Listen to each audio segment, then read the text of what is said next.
Beogradu pa imam publiko, ki je dokaj omejena, da se razumemo, ker v Srbiji je relativno malo ljudi prišlo do te situacije, v kateri bi končno zastopali, kaj se je zgodilo in pomislili na svojo odgovornost, tega je relativno malo in ta skupina pač je kupila knjigo in to je konec.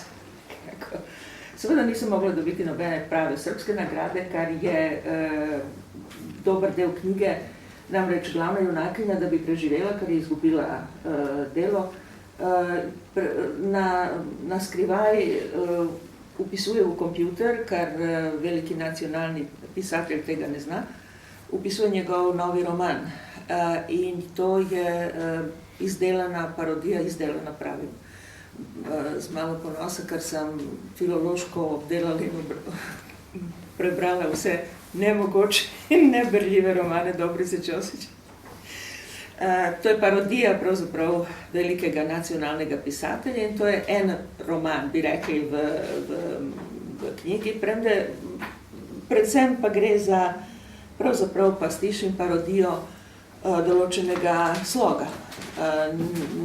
Ne gre toliko za zaplet, ker zaplet je popolnoma trivialen v vseh njegovih romanih. Ta drugi roman Sestre Bronte, to je pa omaž.